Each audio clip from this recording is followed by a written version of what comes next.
Olá, boa noite, sejam bem-vindos. Sou Kene, médium integrante do Grupo Anjos de Luz. Esse é o programa Atendimento Fraterno do Grupo Anjos de Luz. Orai e vigiai sempre, luz, paz e bem.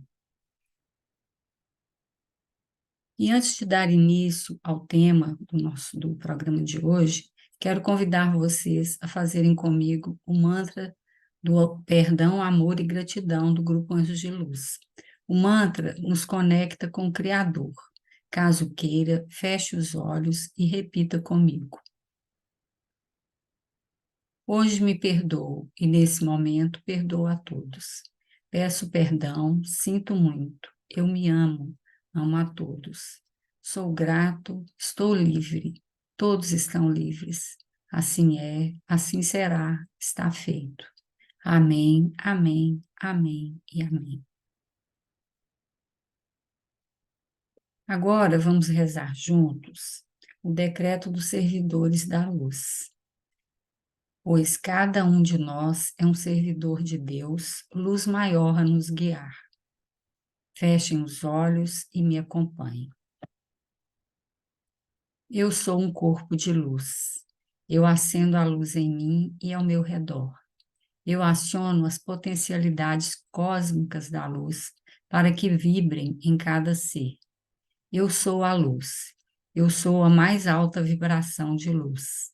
Eu sou luz. Eu vibro na luz e permaneço na luz por toda a eternidade. O tema de hoje, do atendimento fraterno, é o suicídio sob a ótica espírita. Eu fui buscar nas estatísticas, né, alguns dados que mostram para a gente como que esse tema é relevante, né, na atualidade, tá? É, eu encontrei que a cada 45 minutos, no Brasil, ocorre um suicídio. E no mundo são 16 milhões de tentativas por ano. São dados alarmantes, né? E que mostram a importância da gente estar falando sobre esse assunto, né? Da gente conseguir, talvez, com a nossa fala, com as nossas conversas, né, perto de nós, atingir as pessoas que necessitam de algum tipo de ajuda nesse sentido, né? É, o que que acontece? Nós passamos por uma pandemia e nesses anos de pandemia, o que aconteceu foi que as pessoas enfrentaram muito medo, muita solidão, muito pânico mesmo, né? É, elas ficaram mais sozinhas, e querendo, né, de alguma forma, que tudo fosse diferente, né? Quem de nós não quis em algum momento, né, isso? E muitas pessoas ficaram com alguns traumas, né, em relação à pandemia e dificuldades mesmo, né? Dificuldades financeiras, dificuldades de saúde e tudo mais. E isso levou o quê? Um crescimento das pessoas deprimidas, né? O número de pessoas com depressão, com síndrome do pânico e é, várias outras doenças ou características, né? De pessoas com problemas mesmo mentais, né? Então, o que que acontece? Com isso, se agravou essa situação, né? Muita gente que pode procurar ajuda, mas tem aqueles também que não conseguem e acabam, fazendo coisas que prejudicam a si mesmos, né? Então, é natural, né, que as autoridades de saúde hoje discutam formas de fazer prevenção mesmo, formas preventivas para diminuir esses índices de suicídio, né? Há organizações hoje nacionais e até internacionais que se especializaram nisso, nessa questão, né, trabalhando nessa diretriz de tentar diminuir esses números, né, que são realmente alarmantes. A exemplo, né, a gente tem o CVV, que é o Centro de Valorização da Vida, que juntamente com entidades religiosas e outras entidades de defesa dos direitos humanos e tudo mais, trabalham essa questão da prevenção ao suicídio. A religião, a moral, todas as filosofias, de uma maneira geral, condenam o suicídio como contrário às leis da natureza, né? O normal é a pessoa viver a sua vida, enfrentar as dificuldades, passando por todas as fases da vida, né? Até o final, né? Que seria uma morte natural, uma morte de causas naturais e não a eliminação de si mesmo, né? A eliminação da própria vida. Então, todas essas filosofias nos dizem, em princípio, que ninguém tem o direito de abreviar voluntariamente a sua vida, né? Isso é uma coisa que todas essas filosofias e religiões, e as religiões de modo geral, condenam, né? Mas por que não se tem esse direito, né? Por que o homem não é livre para pôr termo aos seus sofrimentos, né? A gente sabe, nós estamos num planeta de aprendizado, né? E todos nós passamos por dificuldades, sejam dificuldades com relação à nossa saúde física, né? Ao nosso emocional, ou mesmo as condições de vida, né? Socioeconômicas. Todos passamos por dificuldades. E todos nós estamos aqui para aprender com essas dificuldades, né? Nós temos que aprender com os momentos difíceis, mas nós temos que aprender também com os momentos felizes. Todos nós temos essas duas coisas, né? Então, é, por que que a gente não é livre para cometer um ato, né, desse? Então, estava reservado ao Espiritismo demonstrar, pelo exemplo dos que sucumbiram, né, a essa ideia de suicídio, é, que o suicídio não é uma falta apenas por constituir infração de uma lei moral, né? Ele é muito mais do que isso, né? Não é simplesmente porque a moral proíbe que o suicídio se tornou uma falta, mas sim pelo que vai acontecer com esse espírito, com essa pessoa, é, depois que ela cometeu um ato desse, né? O Espiritismo traz, então, essa, essa clarividência, né? Do que pode ocorrer com a pessoa, né? E o que diz, então, o Espiritismo sobre o suicídio? A gente vai ver, então, no Evangelho segundo o Espiritismo, em seu capítulo 5, item 14, que instrui que a calma e a resignação, adquiridos na maneira de encarar a vida terrena e a fé no futuro, dão ao espírito uma serenidade, que é o melhor preservativo da loucura do suicídio.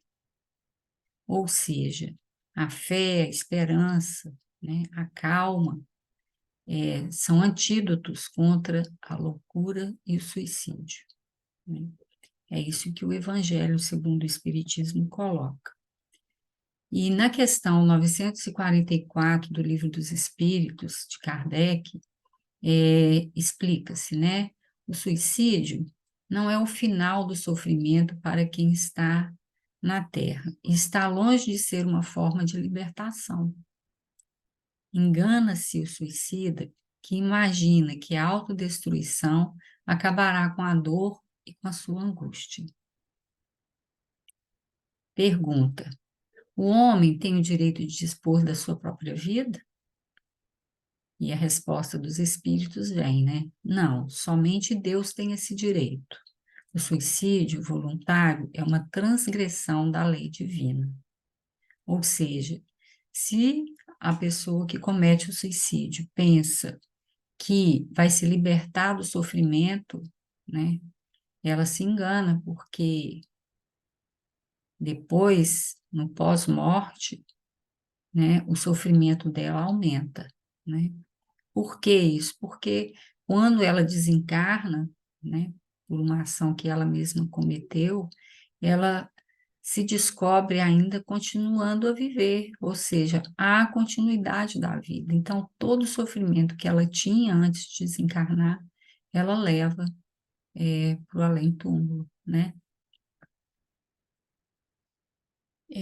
Então, o suicídio pode ser classificado, né, na visão espírita, como intencional, quando há o planejamento da morte, né, de forma consciente pela pessoa, e também o suicídio pode ser classificado como indireto, que é quando a pessoa tem hábitos e comportamentos viciosos que prejudicam a saúde física ou psíquica, ou até ambas, né? Então, aquela pessoa que a vida inteira tem hábitos, tem vícios, que ela sabe que estão prejudicando o seu corpo, né? Prejudicando a sua vida, prejudicando a vida, inclusive, das famílias e tudo mais, e mesmo assim ela continua, né? Com esses hábitos, com esses vícios, né? Então, nesses dois casos, após o desencarne, o espírito desperta no nível de sombra a que ele se precipitou, suportando compulsoriamente as companhias que se encontram no mesmo estado vibracional. Ou seja, se ele achava que morrendo, né, ele ia conseguir terminar com o seu sofrimento, que esse sofrimento que ele estava passando ia terminar, não, ele vai para um local aonde ele vai encontrar pessoas que que tiveram a mesma atitude, né? Então ele vai ficar ali na sombra. E outra coisa, essa questão aqui colocada no compulsoriamente é porque ele não tem outro lugar, ele tem que ficar ali, né? É ali que ele vibrou, é naquele nível que ele está vibrando, e é ali que ele vai ficar, sofrendo, né? Constatando que ele achava que seria diferente, mas não é. Continua tendo os problemas e continua sofrendo tudo que ele sofria antes de cometer o ato do suicídio. Bom, independente da forma como se dá, há sofrimentos para o suicida no curto, médio e longo prazo, em ambos os planos da vida, espiritual e físico. Nós vamos ver o que é isso, né? No plano espiritual, as consequências, né, têm em comum sempre, né, entre todos os suicidas, tem em comum o desapontamento para esses espíritos, ao tomarem consciência de que, mesmo desencarnados, né, eles se encontram vivos, né, que os problemas que os levaram a cometer o ato do suicídio continuam existindo, né? Com o agravante de terem encerrado a vida carnal antes da hora, ou seja, de terem cometido é, algo contra a lei divina, né? Ou seja, qual que seria a hora da morte dessa pessoa? Seria um curso natural da vida e que ela iria ter uma morte natural, né? O que que ela fez? Se interrompeu e aí levou consigo todo o sofrimento, todos os problemas e achando, né, que seria diferente, né? No plano físico, qual seria então a consequência, né? Todo espírito que comete suicídio e que vai para esse local, né, onde estão todos os suicidas vibrando ali na mesma sintonia, né, ele passa com o tempo, né, por um processo de reeducação lá no plano espiritual, né? E aí eles são habitualmente reintegrados no plano carnal. E ao reencarnarem, muitos trazem enfermidades que são consequências dos atos cometidos anteriormente em outras existências, né? Emmanuel, no livro Religião dos Espíritos, cita alguns exemplos de enfermidades que podem ser consequências dos atos suicidas, né? Por exemplo, a paralisia cerebral para aqueles que cometeram suicídio, afetando o crânio encefálico, né? Ou a distrofia muscular para aqueles que saltaram de um precipício. Enfermidades de todos os tipos que afetam órgãos, né, que foram danificados com o ato da morte, né, por suicídio. Mas a gente sabe que Deus é misericordioso. Então, Deus e a espiritualidade sempre sabem o que fazem, né? Felizmente. Juntamente a todo esse sofrimento e quadros de provação regenerativa, existe a ciência médica que consegue, de alguma forma, ajudar e melhorar os enfermos de acordo com os créditos morais que esses indivíduos atingiram, ou segundo o seu merecimento, né? Então, mesmo a pessoa passando por isso, ela ainda é acolhida dessa forma, né? Pelos médicos, que aí vão estudar os casos e vão tentar ajudar essas pessoas. Toda experiência física, por mais penosa que seja, né, é uma bênção concedida por Deus, gente, para o nosso crescimento, né, a benefício de nossa reparação dos enganos do passado, aprendizado e evolução a que somos destinados, ou seja, todos nós estamos aqui para aprender, todos nós sofremos, todos nós temos o nosso caminho a percorrer, né? Os nossos karmas a quitar. Então, todas as dificuldades que se apresentam, a gente precisa de fé, esperança, força, para que a gente passe por essas intempéries da vida, né, e consiga sair desses momentos, né? Tudo passa, certo? Tudo passa. Por isso, não devemos desperdiçar a chance que nos foi outorgada mais de uma vez, mas aproveitá-la, né? Valendo-nos dos ensinamentos de Jesus,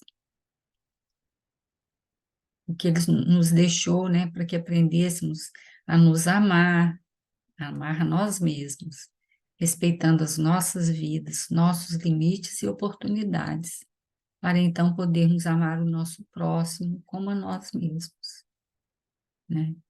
Então, assim, pode ser que seja, as pessoas podem pensar, né? Ah, é fácil falar. Falar é fácil, mas vai viver na prática para ver como que é. É isso mesmo. A gente tem que viver na prática para ver como que é. Para a gente aprender as lições que a gente precisa aprender. A gente está aqui com esse propósito, né? Ninguém tem o propósito de estar aqui com perfeição, certo? Ninguém é Jesus Cristo, ninguém é Deus, né? Então, nós estamos aqui para aprender com o que vier para a gente aprender, com as lições que a gente tiver que passar por elas aqui para aprender, né? Então, é ter muita fé, né? Sempre pedir a Deus forças para que a gente consiga passar pelas situações difíceis da vida, né? Eu trouxe também um episódio do livro Chico, de Francisco, de autoria de Adelino da Silveira, que narra o seguinte, sobre certa senhora, né, que procurou Chico Xavier com uma criança nos braços e lhe disse: Chico, meu filho nasceu surdo, mudo, cego e sem os dois braços. Agora está com uma doença nas pernas e os médicos querem amputar as duas para salvar a vida dele. Há uma resposta para mim no Espiritismo? E foi com a intervenção de Emmanuel que a resposta veio.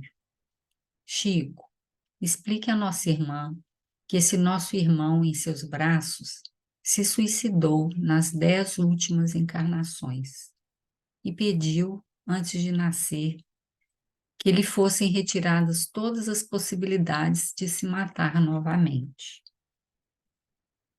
Mas agora que está aproximadamente com 5 anos, procura um rio, um precipício para se atirar. Avise nossa irmã de que os médicos, amigos, estão com a razão. As duas pernas dele vão ser amputadas, em seu próprio benefício, para que ele fique mais algum tempo na Terra, a fim de que diminua a ideia do suicídio. Essa passagem, essa história, ilustra muito bem tudo que a gente já falou até aqui, né? Quais são os compromissos, né, que a pessoa, de repente, ao tomar determinada atitude e terminar, né, por fim, a própria vida, pode estar angariando, né, para si mesmo, atraindo para si mesmo, né? Ou seja, é impressionante, não é só a próxima encarnação, né? Não é só uma encarnação, né? São várias que a pessoa vai ter que passar para poder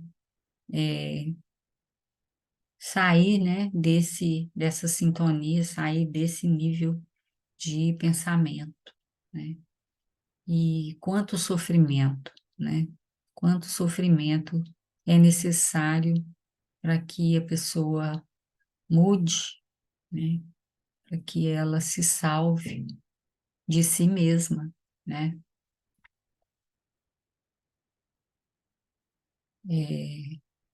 Segundo Emmanuel, se a ideia de suicídio, porventura, lhe vier à mente, reflita sobre a infinita bondade de Deus que lhe deu a oportunidade de estar aqui encarnado. Em seguida, ore, pedindo ajuda à espiritualidade de luz, que eles virão ao seu amparo, com certeza, com toda certeza, né? Ele também pede que a pessoa reflita sobre o impacto que esse ato terá nas pessoas, do seu convívio, da sua família, nos seus amigos, né? Nos seus conhecidos. Essas pessoas todas vão sofrer, com certeza. A gente sabe, a gente conhece, né? Quem não conhece, quem já, né, não se deparou com uma conversa, ou ouviu alguém dizer que alguém cometeu um suicídio numa família, como que as pessoas ficaram arrasadas, né? Como que isso destruiu uma família inteira, né? A ponto das pessoas se desgostarem, né, da vida e ficarem o tempo todo com sentimento até de culpa e tudo mais, né? Então, esse ato que a pessoa acha que está afetando só ela, não, está afetando a família inteira, está afetando todas as pessoas no seu convívio que estão perto de você, né? Então, Emmanuel sugere que a pessoa visite um hospital, onde muitos que estão ali estão porque cometeram esse ato em outras existências. Que procure ajuda, que procure ajudar as pessoas, porque o ato de você ajudar as pessoas traz o quê? Alegria para a sua alma, preenche vazios na sua alma, né? No seu ser. Ele diz também, né? Entrega-te ao serviço do bem ao próximo, qualquer que ele seja, e se esforce para deixar essa ideia de lado, porque a destruição voluntária não só representa um ato de desconsideração para com as bênçãos de Deus, mas também o recolhimento compulsório à intimidade de ti mesmo, onde, por tempo indeterminado, o espírito permanecerá envolvido em suas próprias perturbações. Ou seja, é, a pessoa cometeu o ato do suicídio, vai estar do outro lado da vida, né? Sozinho consigo mesmo, com as suas perturbações, né? Ou seja, é um sofrimento enorme, né? Que ela vai enfrentar, né? E vai se ver ali sozinho consigo mesmo, né? Imagina o arrependimento, a culpa, né? A tristeza, a solidão, né? Então, eu trouxe também um trecho de um texto do Luiz Roberto School, que ele fala o seguinte, que a melancolia está diretamente ligada ao estado de espírito da solidão e do ócio. Então, a solução é não ser solitário, nem ser ocioso. Que não sejamos, então, nem ociosos, nem solitários. Se formos solitários, que não sejamos ociosos. Se formos ociosos, que não sejamos solitários. Todos temos algo a desempenhar, seja junto à família ou à coletividade. A felicidade, presente e futura, depende do cumprimento dessa tarefa, com alegria sempre, né? Ou seja, né, a melancolia que leva a uma tristeza profunda, né, as depressões e tudo mais, né, ela pode ser evitada porque ela está ligada à solidão e ao ócio, ao não fazer nada, né? Então, se a gente começa, né, desperta para ajudar, auxiliar o próximo, você já está resolvendo dois problemas. Você está resolvendo a questão da ociosidade e também da solidão, porque se você estende a mão, muitas mãos vão ser estendidas para você. E você não vai se sentir sozinho, nem solitário, e muito menos ocioso, né? Você vai ter motivação e coisas para compartilhar, né, com o outro. Eu achei esse trecho muito interessante, porque ele faz a gente refletir exatamente nisso, né? Que a gente é sempre extensão, nós somos a extensão uns dos outros, né? Existe uma interdependência, apesar desse mundo de hoje estar tão individualista, as pessoas, né, estarem muito voltadas para si mesmas, mas a natureza do homem é essa, a gente é um ser social, a gente precisa estar no convívio, precisamos uns dos outros, né, para não nos sentirmos nem solitários e nem ociosos, e aí evitarmos outros problemas, né? Bom, é isso que eu queria trazer para vocês, que eu trouxe hoje, né? E quero agradecer a Deus, ao Cristo, né? A equipe médica do Grande Coração de Astéria, representada pelo Dr. Helmut, mentor do Grupo Anjos de Luz, e a todos vocês do Grupo Anjos de Luz. Uma boa noite, muito obrigada. Orai e vigiai sempre, luz, paz e bem.